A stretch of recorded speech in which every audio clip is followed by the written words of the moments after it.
오늘은 조세희의 연작소설 난장이가 쏘아 올린 작은 공 중 잘못은 신에게도 있다. 절정 부분 공장 공장 노동자들의 열악한 노동 조건과 관련하여 노사 협의하는 장면이 되겠습니다. 이 작품은 연작소설이죠. 아주 유명한 연작소설 난쟁이가 쏘아올린 작은 공, 뭐 난쟁이라고도 하고 난장이라고도 하고, 원래는 난장인데 이제는 이게 맞춤법이 안 맞는다, 그래서 이제 난쟁이로 바뀌었죠. 자, 난쟁이가 쏘아올린 작은 공에 수록된 소설입니다. 큰아들 영수를 서술자로 삼아 아버지가 죽은 뒤 가족이 이주한 은강시를 배경으로, 여기는 이제 요게 배경이에요. 행복동이 아니고 일어난 사건을 그리고 있습니다. 은강공업단지의 공장에서 일하는 노동자들은 은강공업단지에서 살았고, 은강을 움직이는 사람들과 은강공업단지의 공장을 움직이는 경영인들은 시가지와 주거지대에 살았다. 그러니까는 일단 뭐야, 공업단지라고 하는 것은 노동자들이 사는 공간, 그 다음에 시가지와 주거지대는 소위 말하는 지배계층 내지는 부자계층이 사는 공간, 이런 식으로 공간의 대비가 또 일어나요. 또한 주요 소재로 제시된 오핀은 장시간 노동과 강도 높은 노동으로 집약되는 1970년대의 열악한 노동 현장의 모습을 상징적으로 보여주는 것으로 쉼표 수탈과 지배의 관계를 드러낸다고 할 수가 있겠습니다. 절정. 나는, 자, 여기서 말한 나는, 요건 큰아들 영수를 가리킵니다. 기름 묻은 작업복을 입은 채라고 하는 걸 보니까 공장 노동자라는 것을 알 수가 있겠죠. 5명의 근로자 측 방청인 중에 한 사람으로 회의장에 들어갔다. 이 회의장이라고 하는 것은 노사 대표 회의가 열리는 곳입니다. 그러니까 대표로 가는 건 아니고요, 방청객으로 가는 거예요. 사용자 측 대표들은 엉뚱하게 끼어든 보전반 기사 조수를 보고, 이 보전반 기사 조수가 누군데? 그렇지, 나 영수. 웃었을 것이다, 비웃었을 것이다, 추측이죠. 노사 대표위원 및 위원들은 5걸음 정도의 거리를 두고 마주 앉았다. 나는 구석자리 낮은 의자에 앉아서 보았다. 처음 분위기는 아주 부드러웠다. 참석자들은 찬 음료수를 선풍기 밑에서 앉아서 마셨다. 나까지 마셨다. 아주 조심했으나 공장 손님 접대용 유리잔에 길게 기름을 묻히고 말았다. 20분쯤 지나자 분위기는 달라졌다. 자, 장면을 제시해주고 있는 거예요. 그죠? 자, 노사 대표 회의를 참관하고 있는 영수의 모습입니다. 사용자 3, 대화 형태로 빠지고 있어요. 그죠? 소설인데 소설을 마치 시나리오처럼 이렇게 만든 것도 어찌 본다면은 극적 구성을 띠고 있는 것이다 라고 볼 수도 있고요. 그 다음에 형식상의 어떤 참신성 내지는 독특함을 보여주고 있다 라고 할 수도 있겠습니다. 자, 어쨌든 간에 봅시다. 생산성 향상에 관한 사안은 부공장장님 말씀과 생산부장님의 말씀을 들어 잘 이해되었을 것이라고 생각합니다. 노사 양측이 회의록을 작성하고 있으니까 전 종업원들에게 공개하여 두루두루 알리는 것이 좋겠습니다. 여기서 핀 이야기를 잠깐 하고 싶습니다. 잠깐. 지금 우리는 생산성 향상에 대한 얘기를 하겠다라고 하는 사용자 측의 얘기에서 뜬금없이 뭐가 나왔어요? 핀 얘기가 나왔어요. 이게 무슨 소리야? 그러니까 상대방이 뭐라 합니까? 핀? 이러는 거죠. 너 왜 튀어나오니 여기서? 이렇게 되는 거죠. 자, 요거는 결국은 사측의 노동자에 대한 비인권적인 논의를 하겠다라고 이제는 얘기해 주는 거예요. 자, 요 부분은 우리가 이제는 앞에 전개와 위기 파트를 보았으면 이해가 될 것이고요.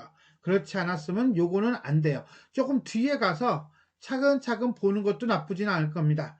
노동 어떤 생산성 향상을 위해서 공장 노동자들이 너무 힘들어서 좋으니까 뭐해? 핀으로 사람을 찌르는 거야. 잠 못 자게. 한마디로 아주 열악한, 그 다음에 비인간적인 노동 현실을 얘기하는 거죠. 그거에 대해서 이제는 문제를 제기하고 있는 거다라고 보는 거예요. 예, 끝이 뾰족한 오핀입니다. 생산부장님은 아실 거예요. 무슨 얘기야? 영희가 말해봐. 영희라고 하는 건 노동자 대표예요. 그런데 문제는 무슨 얘기야? 영희가 말해봐를 통해서 반말을 통해 상대를 낮추는 일종의 강압적 어조를 보이고 있다라고 하는 건 정도는 알 수 있을 겁니다. 이런 상태로는 말씀드릴 수가 없습니다.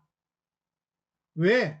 저희는 1500명의 근로자를 대표해서 이 자리에 나왔습니다.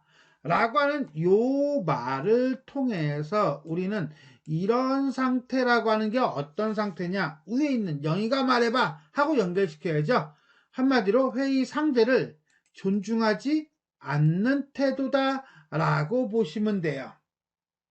그리고 우리는 근로자를 대표해서 나왔습니다 라고 함으로써 일종의 어떤 대표성을 강조하고 있다 라고 보셔도 되겠고요. 그런데 이 사용자 3은 지금 뭐 때문에 태클을 걸고 있는지, 브레이크를 걸고 있는지 이해를 못하고 있는 거죠. 자, 노동자들이 이렇게 반발하는 그 원인을 인지하지 못하고 있다. 이 말은 거의 습관화되어 있다. 일상화되어 있다. 반말하고 강압적이고 낮추는 것이 일상화되어 있음을 보여주고 있다. 저희는 존댓말을 쓰는데 부공장장님도 부장님들도 반말을 쓰십니다. 우리의 실수입니다. 회의록에는 어떻게 됐죠? 처음 부분을 고쳐주세요. 요거는 어때요? 자신들의 어떤 과실이라든가 이런 것을 감추고 싶은 거죠? 보여주려고 노동자들한테. 오핀에 관한 이야기는 생산부장님이 더 잘 아실 테니까 직접 듣고 싶습니다. 라고 하는 것은 전체 깔리죠? 뭐야? 생산부장의 지시에 의한 것이다 라는 거야. 난 금시초문이라니까? 라고 하는 거 보니까 우리는 이 사용자 4가 누구야? 그렇지. 생산부장임을 알 수가 있는 거지. 다시 말씀해 주십시오. 네, 그러죠. 오핀이 어떻게 도대체 어땠다는 건지 전 모르겠습니다. 오핀? 얘야, 오핀을 잊지 마라, 영이야. 가만. 뜬금없이 웬 어머니? 영이? 자, 요거는 방금 했던 회의 장면이 아니에요. 회의 장면인지 회의 장면이 아닌지는 일단 인물을 보면 알 수 있고요. 그 다음에 이렇게 큰 따옴표가 없어요. 큰 따옴표가 없다는 것은 이거는 생각, 상상 부분이라고 보시면 돼요. 자, 그 다음에 또 하나, 이 오핀 하는데 또 뭐야? 오핀을 잊지 마라 영이야 라고 한단 말이에요. 즉, 이 앞에서 있었던 오핀이라는 발화가 이 쇠상 내지는 상상의 장면으로 연결시키는 매개구시를 한다는 거예요. 그거 염두에 둘 필요가 있겠죠. 자, 오핀을 잊지 마라 영이야. 왜 엄마? 옷이 뜯어지면 이 오핀으로 꼬매야 돼. 그렇죠. 오핀의 용도는 뭡니까? 옷이라든가 헝겊이라든가 이런 것이 뜯어졌을 때 그거를 꼬매거나 보수하기 위해서 쓰는 거지요. 그건 사람을 찌르기 위해서 만든 도구가 아니라는 거예요. 그런데 근로자는 얘기합니다. 뭐라고? 그 오핀이 저희 근로자들을 울리고 있어요. 라고 하는 거죠. 한마디로 옷이 뜯어지면은 꼬매는 오핀 가지고 사람이 존다고 찔러댄다는 거야. 이거는 근로자에 대한 비인간화죠. 아빠 보고 난장이라고 하는 아이는 이걸로 찔러버릴 거야. 자, 이거는 영희의 성격이 나오는 거예요. 어떤 잘못된 거, 불의에 대한 노골적인 저항과 단죄의식을 보여주고 있다는 거죠. 이런 점에서 본다면 이 영희는 노동운동에 적극적으로 참여하고 있는 인물임을 알 수가 있을 겁니다. 그러면 안 돼. 피가 나. 찔러버릴 거야. 좀 이따 보면 알겠지만 다음 슬라이드 이어지는 내용하고 연결됩니다. 자, 여기까지. 요 대목은요. 다른 공간에서의 장면을 삽입해서 은강시 노동환경의 비인간성을 부각하고 있다. 옷이 뜯어지면은 보수하기 위한 걸 가지고 사람한테 찔러대니까 얼마나 비인간적입니까? 오케이? 됐습니다. 근로자 3. 밤일을 할 때 일어나는 일입니다. 누구나 새벽 2, 3시가 되면 졸음을 못 이겨 깜빡 조는 수가 있습니다. 반장이 오핀으로 팔을 뭐 했어? 그렇지, 찔러버릴 거야. 찔렀습니다. 앞에 장면하고 연결되는 거죠. 결국 이 대사를 통해서 1970년대 열악하고 비인간적인 노동 환경을 상징적으로 형성하고 있다라고 보시면 돼요. 말도 안 되는 소리입니다. 구라치고 있어. 말도 안 되게 지네들이 해놓고. 저희는 벌레가 아니에요. 저희는 사람이에요. 한마디로 인간적인 대우를 요구하는 거지요. 아, 왜들 이래요? 반장이 옷핏을 짧게 잡았습니다. 그 끝으로 팔을 찌르는 거예요. 살 속으로 파고들어 잠을 쫓아 틀을 잘 볼 수 있었는지는 모르겠습니다. 그렇지만 저는 지난 한 달 동안 밤일을 하는 조합원들이 울면서 틀 사이를 뛰는 것을 자주 보았습니다. 그 생산성 향상과 핀의 관계를 알고 싶습니다. 아무 관계도 없어요. 근데 왜 찔러요? 핀을 쓰는 건 아셨죠? 왜들 이러지? 아, 그런 못된 짓 하는 것을 알았다면 가만 놔뒀겠어요? 이런 그런 못된 짓이 뭔데? 오핀으로 찌르는 거죠. 어떤 반장이 핀을 사용했다면 그것은 그래 꼭 이런 식으로 얘기해. 개인이 갖는 성격 탓이지 회사와는 상관없는 일이에요. 즉 회사의 어떤 불법적 행위를 개인의 일탈로 치부하는 거죠. 왜? 이거는 회사가 한 게 아니기 때문에 법을 위반한 게 아니다 라는 식으로 법이 있어도 그 법을 교묘하게 피해가는 어떤 회사 측, 지주계층의 윤리성을 보여주고 있다라고 보면 됩니다. 일단 조사를 해주세요. 생산부장이 조사해보세요. 참나. 생산부장은 아시죠? 생산부장은 아시죠? 라는 것은 생산부장이 주도자인데 그것을 생산부장 보고 하래. 완전히 고양이에게 뭐 맡기는 거야? 생선을 맡기는 거죠. 그리고 회사 차원에서 하는 것이 아니라 생산부장 개인의 차원에서 조사라는 거예요. 이건 개인의 일탈로 완전히 돌려버리겠다는 거죠. 이게 직폭과에서 쓰여졌다는 핀입니다. 물론 생산도 중요하지만 이라는 말은 결국은 노동자를 핀으로 찌르는 일은 뭐 때문이냐? 생산을 독려하기 위한 행위다 라는 걸 전제로 깔고 있는 거예요. 다들 잠자는 시간에 저희 조합원들이 울면서 틀 사이를 뛰게 할 수는 없습니다. 지부장 말이 맞아요. 우린 문명인으로 문명사회에 삽니다. 미개 사회에서나 일어날 일이 지금 우리에게 일어난다면 수치스러운 일입니다. 입 싹 닦는 상당히 가증스럽죠.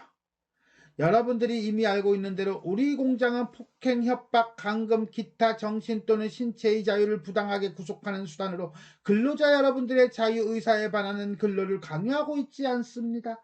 또 근로자 여러분들이 작업 중에 사고를 일으키는 일이 있어도 어떠한 구타 행위를 하지 않아요.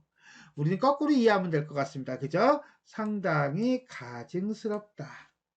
자, 여기까지가 바로 뭡니까? 노사협의회에서 오핀과 관련한 노동자 측의 주장을 보았습니다.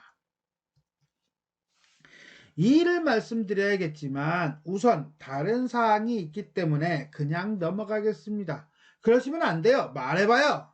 하지 않는다고 하셨는데 그것은 금지사항입니다.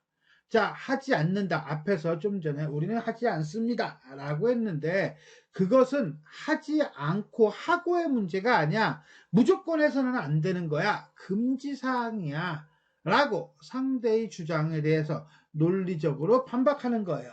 하지 않는다는 것은 해도 괜찮다는 전제가 깔린 바라고 금지사항이라고 하는 것은 해서는 안 되는 불법적 행위다라는 주장을 하고 있는 거예요.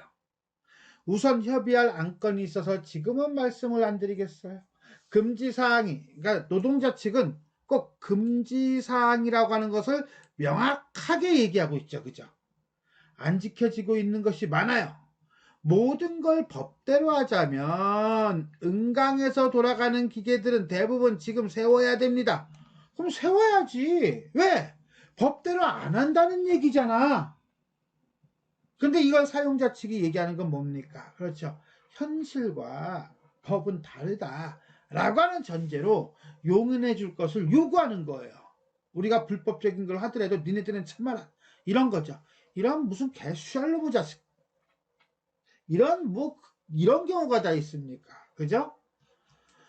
기계는 세워두면 녹이 슬어요. 공장문도 닫아야죠. 그렇게 되면 여러분 모두가 일할 곳을 잃어요. 뭐야? 협박하는 거야? 네, 협박하는 겁니다. 생활과 생존을 담보로 협박하는 일종의 폭력성을 보여주고 있다라고 보시면 돼요. 엉뚱한 비약입니다. 두 분의 말씀에는 잘못이 있습니다. 두 분이 하신 말씀은 회의록에서 빼도록 하죠. 라고 하는 것은 이 핀 이야기를 빼겠다는 얘기죠. 그 말은 뭐야? 자기 회사에서 있었던 노동 현실을 감추겠다는 거죠. 빼세요. 쟤들은 빼. 아니 왜? 잠깐. 여기서 뭐였어요? 그렇죠. 빼세요. 했더니 다음에 뭐가 나옵니까? 쟤들은 빼. 이러죠. 그러니까는 결국 뭐예요? 앞장면과 회상 장면. 자, 회의하는 장면과 그 다음에 영수의 회상 장면이 단어 가지고 마치 원숭이 똥꼬적은 빨가면 사과는 맛있어, 맛있으면 바나나 이런 식으로 연결고리를 가지고 있다는 걸 알 수가 있습니다. 난장이 아들하고는 놀 수 없어. 한마디로 뭡니까? 이때 난장이는 신체가 비정상적이다라기보다는 노동자 계층을 상징하는 단어이고 아이들조차도 이런 계층에 대한 차별이 있다라는 거죠. 형, 참아 영호야. 말리지 마. 저 새끼 내가 죽여버릴 거야. 라고 하는 것도 누가 하는 말이에요? 영호죠. 저 새끼 죽여버릴 거야. 일종의 가진 자, 사용자 측에 대한 증오와 분노죠. 이게 날 쳐? 죽여. 영호야. 난장이가 온다. 라고 얘기해요. 자, 이 대목도 역시 마찬가지로 다른 공간에서의 장면을 삽입해서 계층 차별이 일상화되어 있고 회사에서만 이루어지는 것이 아니라 아이들 사이에서도 이루어지고 있다는 것을 보여주고 있습니다. 저희 공장은 어떻죠? 무슨 말을 하는 거예요? 우리에게 필요한 것은 노사협조와 산업평화입니다. 노사협조라는 건 뭐예요? 서로 간의 합의? 아니야. 사용자 측의 요구에 노동자들이 따르는 거야. 산업평화? 이게 뭔데? 이거는 인권 웃기지 마. 윤리 웃기지 마. 생산성 향상을 이윤을 극대화하는 거야. 그게 중요하다는 얘기예요. 이야기를 다른 방향으로 이끌어가서는 안 돼요. 여기서 말하는 다른 방향은 근로자 측, 노동자 측이 주장하는 거. 그건 바로 뭐죠? 인권보장이죠. 저희들은 돌아가는 기계를 더욱 빨리 돌아가기 위해 애쓰고 있습니다. 그런데 저희 근로자들은 인간다운 생활을 못하고 있습니다. 라는 문제인식과 함께 저희들은 공장 안에서 하는 일과 생계비와 임금을 생각했습니다. 자, 인간다운 생활을 하기 위한 조건에서 원인을 분석했다는 거죠. 부공장장님의 말씀과는 달리 저희는 미개 사회에 사는 미개인, 여기서 말하는 미개인은 바로 뭡니까? 그렇죠. 인간다운 삶을 살지 못하는 존재라는 그 결과가 나온 거예요. 기계를 좀 더 빨리 돌리기 위해서라도 저희 근로자들이 인간다운 생활을 해야겠다는 생각을 했습니다. 왜? 기계를 좀 더 빨리 돌린다는 것은 생산성을 향상하는 거야. 생산성을 향상하기 위해서는 인간다운 생활을 해야 한다. 즉 생산성 향상의 전제는 노동자의 인간다운 삶이다 라는 거지요. 이거야말로 무서운 비약이에요. 따져보면 우리도 여러분과 같이 일하고 돈 받는 근로자예요. 피장파장이나 봉투를 받는다는 점만 생각하면 같습니다. 그러나 저희들이 받는 봉투는 여러분들이 받는 봉투처럼 두툼하지가 않습니다. 자, 달라. 상대방의 논리에 대한 반박이죠. 우리가 받는 것은 터무니없이 얇습니다. 한마디로 불합리한 노동 현실입니다. 저희들은 언제까지나 그 얇은 봉투를 받을 수 없다는 것을 알려드리기 위해서 이 자리에 나왔습니다. 말을 잘해. 사실이 그런 것도 같구만. 자, 이건 진짜 인정하는 거야? 아니야. 인정하는 게 아니라 상대방 노동자의 발화를 비아냥거리고 조소하는 거야. 그러면서 한 가지 물어봐도 되겠지요? 네. 지부장은 무슨 돈으로 그렇게 예쁘게 차려입을 수 있었어? 돈 없다며. 무슨 돈으로 먹고 무슨 돈으로 옷과 구두를 샀어요? 세상에, 그러면 그 돈 가지고는 옷과 구두도 못 산다는 거 아니야? 저는 혼자 살아요. 부모님도 안 계시고 학비를 대줘야 할 동생도 없습니다. 저는 많이 먹지도 못하고 맛있는 것을 골라 군것질도 하지 않습니다. 그래야만 이 정도 할 수 옷이라도 사 입을 수 있습니다. 한마디로 노동자의 급여 가지고 부모님 모시는 거 불가능해. 동생들 학비 되는 거 절대로 불가능해. 맛있는 거 먹는 거 외식 불가능해. 한마디로 급여만으로는 가정을 꾸릴 수가 없다는 거지요. 그래서 저는 잠만 잤습니다. 지금 입는 옷? 그것은 종업원을 대표하는 입장이라 어쩔 수 없이, 한마디로 근로자의 한 달 임금보다 더 많은 돈을 썼습니다. 옷 한 벌 사려고. 그래, 도대체 여러분들이 요구사항은 뭐요? 임금 25% 인상, 상여금 200% 지급, 부당해고자의 무조건 복직 등입니다. 얘들이 이러죠. 이게 요구 조건이에요. 더 이상 이야기할 거 없어요. 뒤에서 애들을 조정하는 파괴자가 있어요. 자, 파괴자가 있다라고 하는 거 보니까 노동자들, 지금 나와 있는 노동자 대표들을 인격적 주체로 보고 있는 게 아니죠. 다른 누군가의 하수인으로 보고 있는 거예요. 한마디로 쫄로 보고 있는 거예요. 얕잡아 보는 태도죠. 그러면서 노동자 측의 주장을 들어줄 수 없다라고 이야기합니다. 자, 여기까지가 바로 노동자 측의 임금 인상안 제시가 되겠습니다. 엄마, 큰오빠가 저 아래 큰 집 유리를 깨버렸어. 이건 아까 아이들끼리 치고받고 싸우는 것의 연결성인 것 같아요. 그죠? 그러면서 이번에는 뭐야? 영호가 아니라 큰오빠야. 큰오빠면 영수거든요. 그러니까 영수가 유리를 깨버렸대. 애들을 팬 게 아니라. 그러니까 이건 한마디로 지배계층에 대한 저항이라고 보면 돼요. 알아, 아버지가 가셨어. 그 집 아이가 아버지를 난장이라고 놀려서 그런 거야. 큰오빠의 행위를 옹호하고 있죠. 너희들이 잘못하면 이라는 말은 결국 뭐야? 영수가 잘못했다는 거죠. 그 책임을 아버지가 지셔야 된단다. 자, 여기서 우리는 뭐가 나와? 책임이라는 단어가 나와요. 요 책임이라는 단어가 뒤에 연결됩니다. 앞으로 무슨 일이 나면 그 책임은 여기 나오죠. 여러분이 져야 합니다. 큰 다음에 너희가 한 일에 대해 스스로 책임을 져야 한대. 자, 이거는 회의 장면이고요. 이거는 회상 장면이죠. 이런 식으로 어머니의 발화가 중간에 끼어 들어가면서 주제의식, 그 주제의식은 바로 뭡니까? 책임이죠. 책임을 진다라고 하는 것은 잘린다, 그만둔다가 아니라 지금 너희들이 살고 있는 이 환경, 이 현실, 그건 다 누가? 너희들이 바꿀 수 있는 거야. 너희들이 안 움직이면 이건 바꾸지 못해. 라고 하는 일종의 주제의식을 보여주는 거예요. 임금은 지난 2월에 이미 인상 조정이 되었고 그 조정에 따라 지급하고 있어요. 상여금도 연말에 지급했어요. 에이, 그건 일방적이었어요. 지급된 상여금도 상여금이라고 붙일 수 없는 것 정도였습니다. 한 달 잔업수당 정도였습니다. 한마디로 사용자 측이 임금을 인상시켰다고 하는데 그거는 형식적이라는 거죠. 눈 가리고 아웅이죠. 여러분은 연장 근로수당을 다 받죠. 본사 사람들은 가봐요. 9시, 10시까지 연장 근무를 하면서도 말 한마디도 안 해요. 그들은 배운 사람입니다. 비교할 수가 없어요. 저희들은 배운 사람들에게 아무 기대도 걸지 않아요. 그들은 저희가 줄을 서서 받는 봉투처럼 얇은 것을 받지 않아요. 그들은 또 연 600%의 상여금을 받습니다. 마땅히 받아야 할 연장 근로수당을 못 받는 것도 그들이 잘못이에요. 그들이 잘못하는 것을 저희에게 말씀하실 필요가 없어요. 이 말은 자, 이 본사 사람들 연장 근로수당 줘. 안 주면 니네가 문제야. 우리 쟤네들은 받는데 우리는 못 받잖아. 뭐를 연 600%의 상여금을, 그 다음에 제대로 된 급여를 이라고 이제는 반박을 하는 거죠. 안 되겠군. 지부장은 사용자와 근로자의 이해관계가 아주 상반되는 거로 믿고 있죠? 지금 은강에서는 그래요. 잘못 알고 있어요.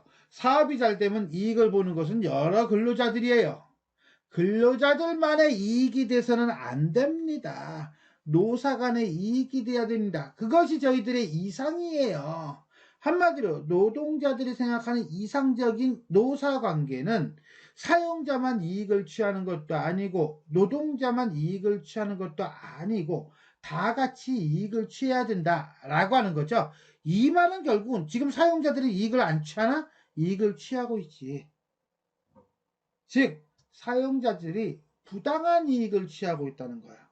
지금은 너무 불공평합니다. 공평해야 뭐라고? 공평해야 노동자 몫을 사용자가 갖는 그런 것이 아니라 일한 사람은 일한 대로 공평해야 산업평화가 이루어집니다. 너가 아까 산업평화란 얘기를 했었니? 그래, 산업평화? 그거는 공평해야 이루어지는 거야. 라는 식으로 상대의 주장을 근거로 자신의 주장을 강조하고 있습니다. 제가 뭘 합니까? 왜 제로 하여금 이라는 식으로 노동자를 얕잡아보는 그런 노동관을 드러내고 있어요. 다시 말하지만 여러분들은 잘못 알고 있어요. 회사가 이익을 올리면 그 이익 전체를 몇 사람이 나누어 갖는 줄 아십니까? 자, 사회에 환원해야 되고 봉급으로 지급되고 주주 배당금 나가고 기업 자체 축저금으로 공정하게 배분되는 것입니다. 라는 식으로 사회 환원과 재분배에 대한 사용자 측의 입장을 드러내고 있습니다. 그런 말씀 하실 줄 알았습니다. 준비해 놓은 말 있으면 말해봐요. 종업원에게 정당한 임금이 지급되지 않고 올린 수치스러운 이윤. 자, 여기서 우리는 수치스러운이라고 하는 단어를 챙겨야 됩니다. 왜 수치스럽죠? 정당한 임금을 지급하지 않았기 때문에 수치스러운 거예요. 노동자들은 임금을 정당하게 줘야 한다. 정당하게 지급하지 않는다면 그거는 수치스러운 것이다. 라는 식으로 얘기하고 있는 거죠. 또 그 이윤을 어떤 주주들에게 나눠주고 또 끔찍한 이윤을 끔찍하대요. 이것도 마찬가지로 이렇게 볼 수 있겠죠. 축적해서 뭘 하려는 거죠? 그런 기업은 더 이상 잘하면 안 된다는 생각을 저희들은 하고 있습니다. 정확하게 말하면 근로자에게 인간다운 생활을 할 수 없는 임금을 지급하고 기계를 돌린 이상 그것은 이윤이 아닙니다. 다른 말로 불려야 돼요. 그 다른 말이 뭔데? 착취. 요건 내가 쓴 말이야.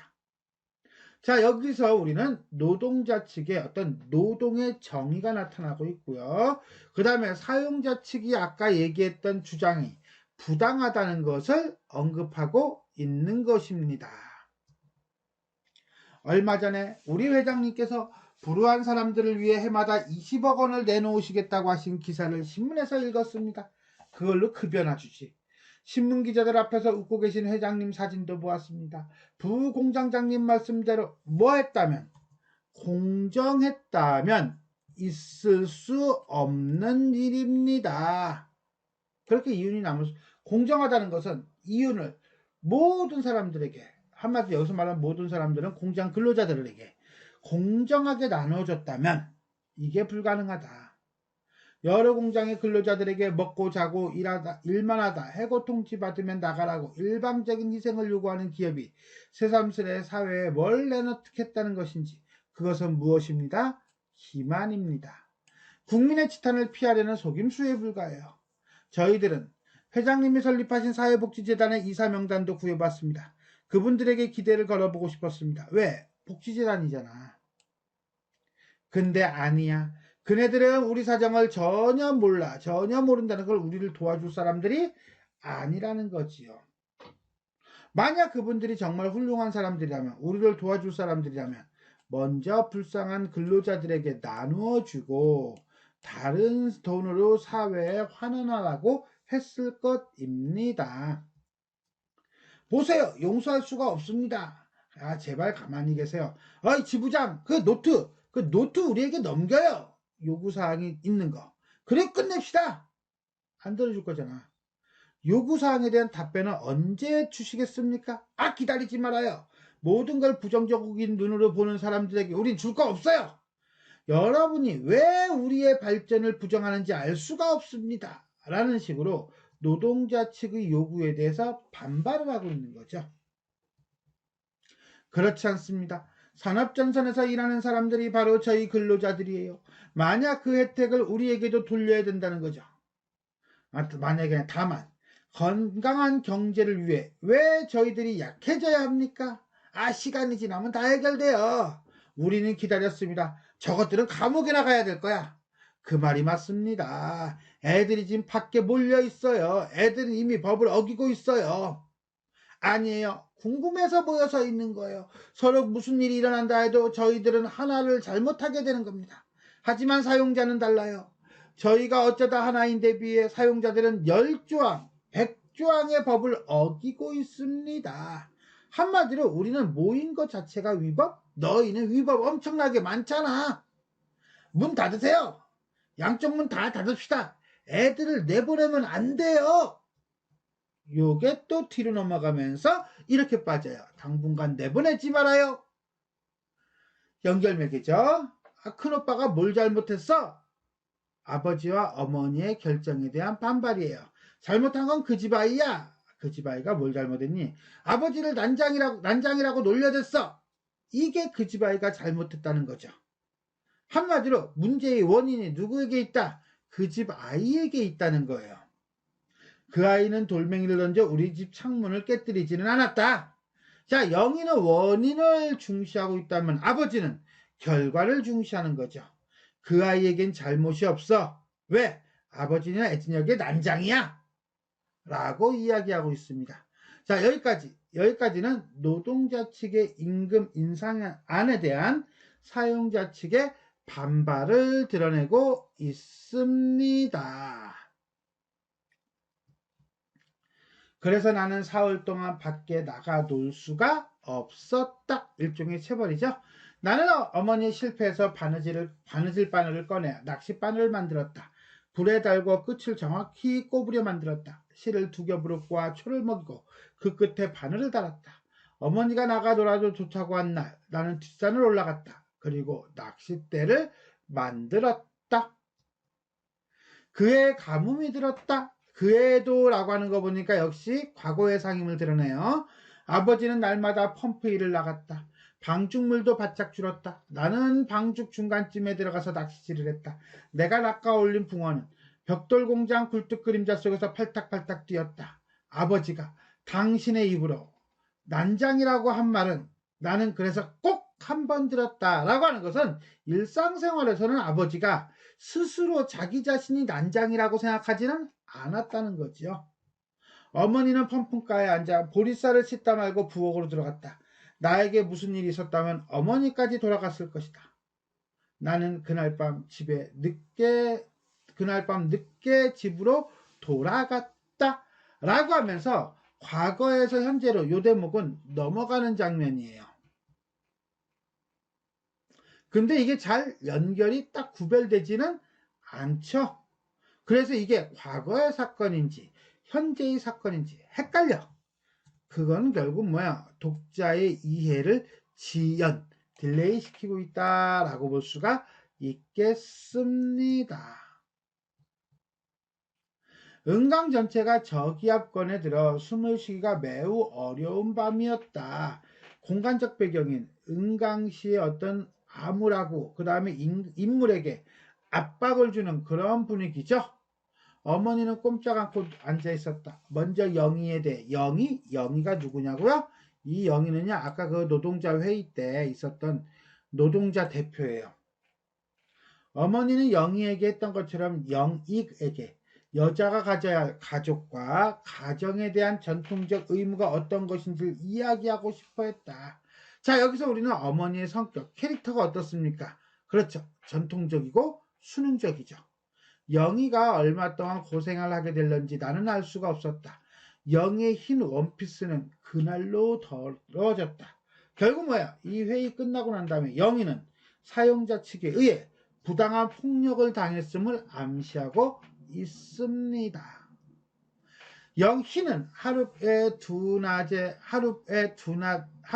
두 낮에 단식과 구호, 그 다음에 근로자의 노래만 부르면 되었다. 하룻밤 두 낮이니까 1박 2일 이렇게 이해하면 돼요.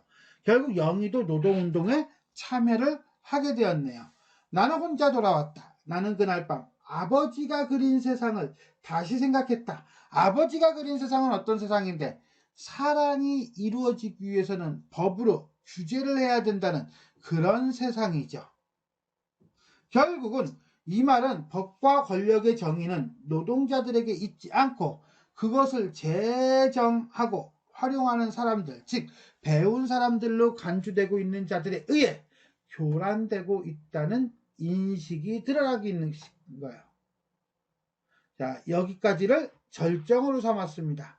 한마디로 노사협의의 결렬과 사용자의 탄압에 저항하는 노동자의 모습이 나타나고 있습니다.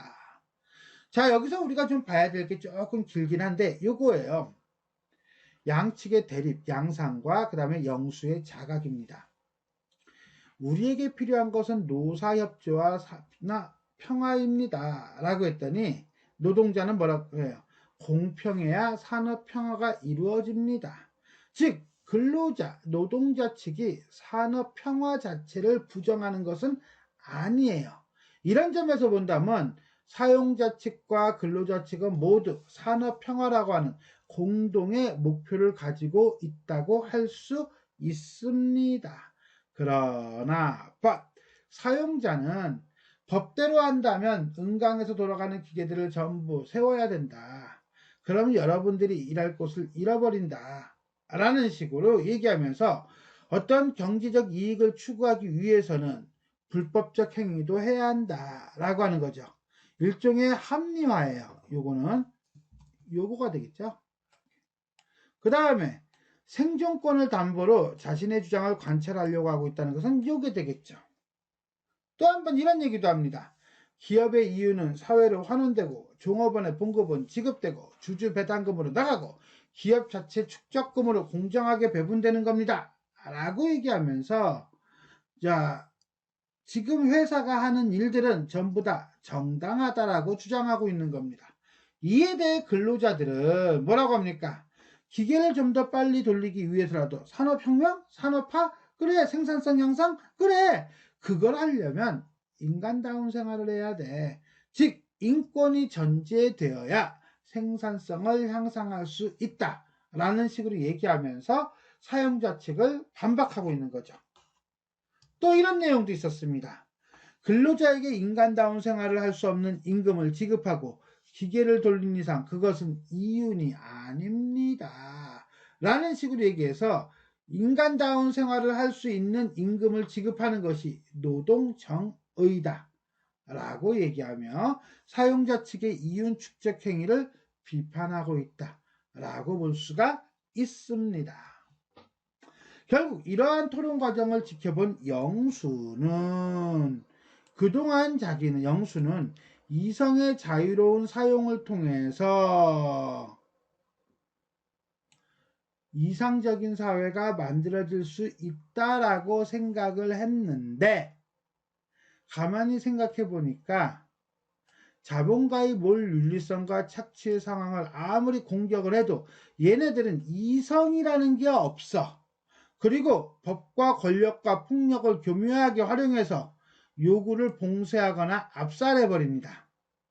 그러니까 이거는 자신이 생각했던 영수는 이성의 자유로운 사용을 통해서 유토피아가 만들어질 가능성은 있다 없다? 없다는 거지요.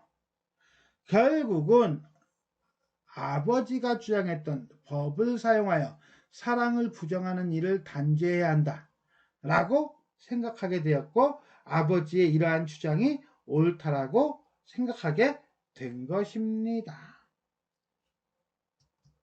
자, 여기까지 우리는 조세희의 소설 잘못은 신에게도 있다 절정 파트 공장 노동자들이 열악한 노동 조건과 관련해서 노사 협의하는 과정 그 다음에 나로 되는 서술자 영수의 의식이 성장하는 과정에 대해서 살펴보았습니다. 지금까지 내용이 도움이 되셨다면 좋아요와 구독 버튼 눌러주시고요. 알림 설정 부탁드리겠습니다. 수고하셨습니다.